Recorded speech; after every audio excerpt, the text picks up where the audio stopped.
Pemirsa, perkembangan dunia politik di Kabupaten Jember selalu dinamis dan tim redaksi kami telah merangkumnya dalam Tajam Parlemen. Bersama saya Aprilia, berikut Tajam Parlemen selengkapnya.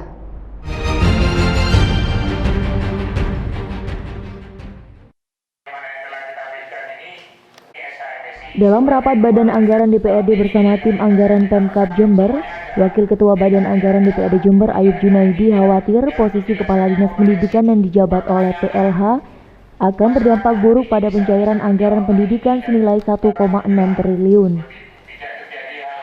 Karena jika merujuk kepada undang-undang yang berlaku, pencairan anggaran oleh seorang pelaksana harian atau PLH bisa terjerat persoalan hukum. Oleh sebab itu, Ayub khawatir dunia pendidikan di Kabupaten Jember akan mengalami kemunduran gara-gara dijabat oleh PLH.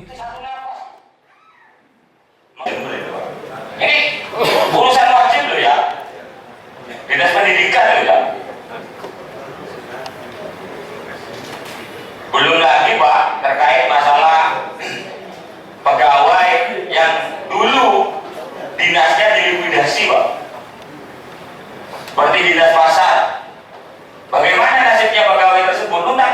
Luntak lantung Pak, nggak jelas. Dolim ini Pak, dolim ini Pak. Dari Jember, Dega Aji, Jember 1 TV melaporkan.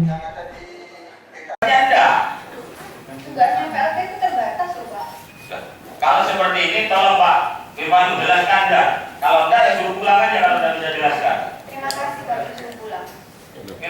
Rapat pembahasan kebijakan umum perubahan anggaran dan plafon perubahan anggaran sementara atau KUPA PPAS perubahan APBD 2017 antara Badan Anggaran DPRD Jember dengan tim anggaran pemerintah Kabupaten Jember di Gedung Parlemen berakhir memanas. Semua berawal saat pelaksana tugas Kepala Perumahan Kawasan Pemukiman dan Dinas Cipta Karya Jember Yesiana Arifa menolak perintah Ketua Tim Anggaran dan Pelaksana Tugas Sekretaris Daerah Mirvano untuk memaparkan rencana anggaran dinas tersebut. Saya hubungannya dengan tim anggaran. Yesiana beralasan baru 24 jam menjabat pelaksana tugas sehingga ia mempertanyakan dasar keterlibatannya dalam rapat tersebut. PLT Sekda Mirvano yang juga sebagai Ketua Tim Anggaran Pemkab sudah mencoba menjelaskan dan meminta Yesiana memaparkan secara singkat. Namun penjelasan Mirvano tidak mengubah penjelasan Yesiana sehingga menolak untuk memberikan pemaparan lisan. Sesuai dengan rapat-rapat bamus yang sudah menetapkan jadwal waktu, kita diminta untuk menjelaskan. Saya pikir Mbak Yesi bisa menjelaskan secara singkat saja terkait PPAS yang sudah terjadi. Seperti itu. Terima kasih. Nah, saya dengan bangga kan tidak ada hubungan. Saya hubungannya dengan tim anggaran. Saya akan menyerahkan berkas. Sebentar Bu Yesi. Bu Yesi paham nggak dengan tugas? Kalau ngeyel, jelas masih ngeyel lagi. Paham nggak? Kalau nggak paham, ulang dulu. S-nya dipelajari. Begini. Saya akan mendengar. Sampai belum saya suruh ngomong. Tunggu dulu, mati kami. Monggo Pak Mirvan. Ini anggotanya sampean ini. Dulu. Saya mau ikuti anggotanya sampean ini. Namun PLT Badan Perencanaan Pembangunan Daerah Jember Ahmad Imam Fauzi tiba-tiba angkat bicara sehingga rapat menjadi makin memanas. Bahkan hampir semua anggota dewan memarahi dan mengusir Fauzi. Kamu jangan bikin masalah. Saya hanya ingin tahu karena jenengan. Yang lain mau sampai salah besar sampean ini. Yang mendatangkan ini bukan DPRD, tapi tim anggaran yang mengajak sampean ke sini karena tim anggaran nggak bisa jawab. Apa nanti setahun persoalan ini? Apa setahun nanti persoalan ini? Nggak usah diajari bersih. Itu loh. Nggak usah diajari bersih. Saya lulus lah, saya lulus. Yang melaporkan ini adalah PLT daripada Cipta Karya. Sampai sudah keluar dari PLT Cipta Karya. Kita tutup, sudah kita tutup. Akhirnya rapat resmi ditutup namun suasana menegangkan masih berlangsung. Sudah,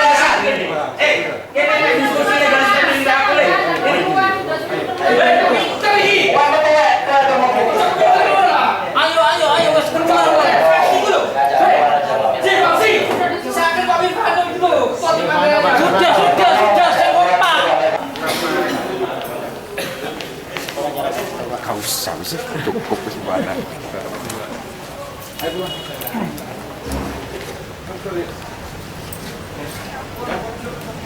Dianggap pembahasan KUA PPAS itu tidak, Badan Anggaran tidak mempunyai legal standing yang jelas.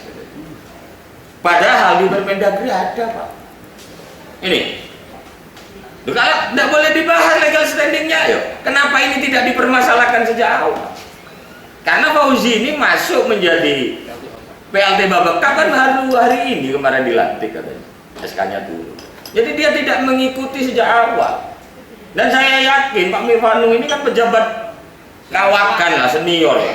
Dia sangat paham gitu. Makanya dia tidak mempermasalahkan. Dari gedung DPRD Jember, Tim Liputan Jember 1 TV melaporkan. Rapat pembahasan kebijakan umum perubahan anggaran dan prioritas plafon anggaran sementara atau KUPA PPAS di ruang Banmus DPRD Jember berakhir dengan ketegangan antara Badan Anggaran DPRD dan tim anggaran Pemkap sehingga rapat terpaksa dibatalkan.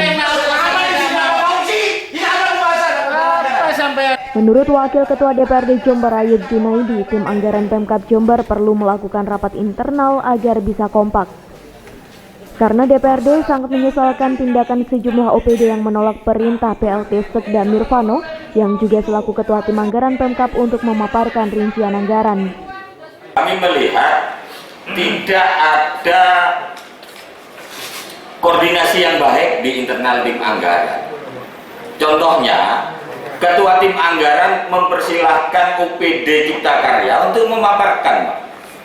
Tapi itu ditentang sendiri. Padahal dia posisinya hanya sebatas Kabid yang sekarang menjadi PLT lah ya. Yang katanya PLT baru 24 jam belum mengerti masalah dan sebagainya. Itu padahal perintahnya Ketua Tim Anggaran. Dia datang di sini itu yang menghadirkan tim anggaran, Pak, bukan kita. Dari Jember, DKAJ Jember 1 TV melaporkan. Demikian diungkapkan Kepala Dinas Perdagangan dan Perindustrian Anas Ma'ruf dalam rapat Badan Anggaran DPRD dengan tim anggaran Pemkap pembahasan perubahan APBD 2017.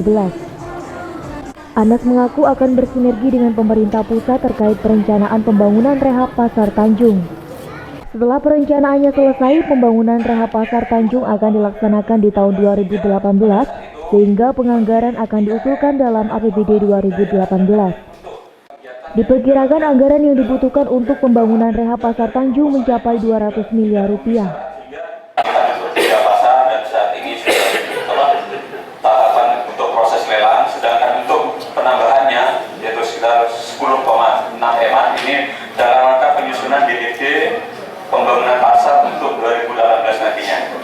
Di lain pihak, Wakil Ketua DPRD Jember Ayub Junaidi mempertanyakan perkiraan anggaran yang mencapai 200 miliar rupiah tersebut karena setara dengan pembangunan Stadion Jember Sport Garden atau JSG. Jika menggunakan APBD, Ayub mengaku khawatir banyak janji bupati yang tidak akan terrealisasi karena anggarannya banyak digunakan untuk pembangunan rehab Pasar Tanjung.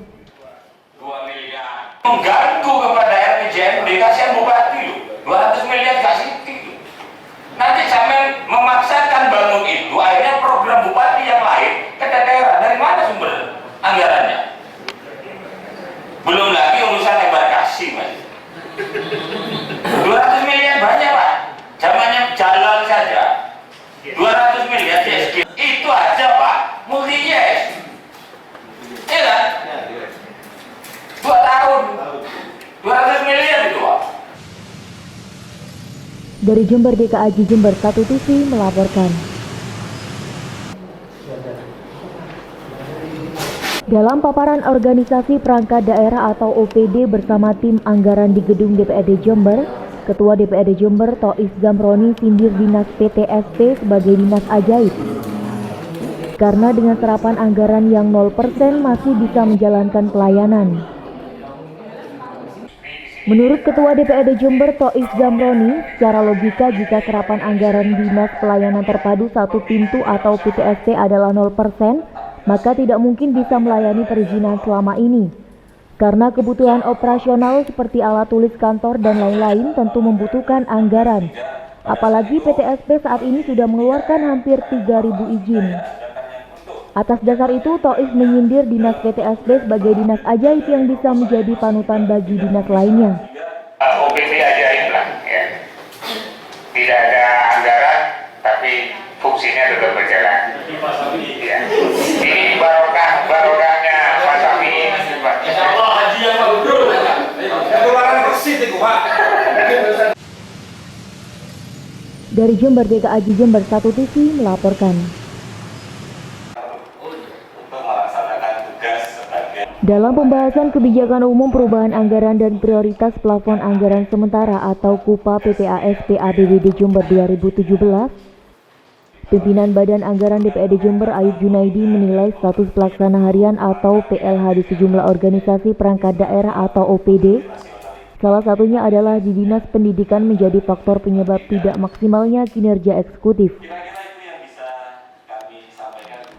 Menurut Ayub, PLH tidak mempunyai kewenangan penuh seperti pejabat definitif, sehingga tidak memiliki hak untuk menggeser anggaran. Jika Bupati tidak segera melantik pejabat definitif, maka dikhawatirkan pembahasan dengan komisi menjadi tidak maksimal. Meski tim anggaran akan didampingi OPD yang dipimpin oleh seorang PLT dan PLH, namun langkah ini dinilai tidak akan maksimal. Saya tidak ingin seorang PLH seperti Pak Gozali. Pak Gozali menjadi korban gitu. Atau kalau memang kita sama-sama ini tidak paham terkait ini, Pak. Saya mungkin cakupannya kurang lah ya. Panjenengan juga kurang. Ayo kita konsultasi gitu. Jangan diputuskan di sini gitu. Ayo konsultasi bareng, eksekutif, legislatif bareng kepada yang bikin ini. Jangan tanya terus jadi mufasir kabeh sekarang. Ayub menyarankan eksekutif dan legislatif untuk melakukan konsultasi ke provinsi untuk mempertanyakan banyaknya status PLH dan PLT, terutama jabatan sekretaris daerah. Dari Jember, DKAJ Jember 1 TV melaporkan. Pemirsa, berita tadi sekaligus menutup jumpa kita di Tajam Parlemen edisi kali ini. Anda juga dapat menyimak informasi tadi di website kami di www.jember1tv.co.id. Saya Aprilia bersama seluruh kerabat kerja yang bertugas. Mohon undur diri dari hadapan Anda. Terima kasih atas kebersamaannya. Sampai jumpa dan salam 1 TV.